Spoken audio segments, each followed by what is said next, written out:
Politique Week-end maintenant, avec la recomposition d'un paysage totalement éclaté depuis l'élection présidentielle. Arrêtons-nous ce soir sur les Républicains, avec d'abord la création aujourd'hui d'un nouveau courant par Valérie Pécresse, son nom libre.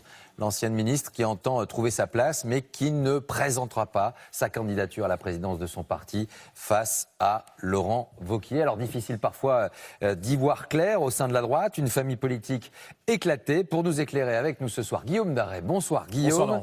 Comment tout cela finalement se compose, Guillaume, et se décompose en ce moment? Eh bien voilà comment la droite se décompose aujourd'hui en trois grands courants. Il y a déjà cette droite décomplexée qui est défendue par Laurent Wauquiez, soutenue par les Sarkozy, sa ligne essentiellement identité et sécurité. Il se veut l'opposant numéro 1 à Emmanuel Macron. Sa stratégie, c'est de prendre la tête du parti pour s'imposer comme le candidat de son camp à la prochaine présidentielle. Il y a ensuite une droite qui se revendique modérée. Xavier Bertrand, Valérie Pécresse, toujours membre des Républicains, mais prêt à soutenir le gouvernement au cas par cas, par exemple sur la réforme du Code du travail, mais pas question de donner non plus un blanc-seing au pouvoir. En fait, il pense qu'il y a un espace entre Laurent Wauquiez et Emmanuel Macron. Et puis il y a une droite et un centre-droit qui sont en quelque sorte déjà totalement macronisés, avec l'UDI Jean-Christophe Lagarde et Thierry Solère. Ils sont baptisés les constructifs, ils sont en rupture totale avec les Républicains, ils ont leur propre groupe à l'Assemblée et leur ont même bientôt leur propre parti. En tout cas, tous ont le même défi, essayer d'être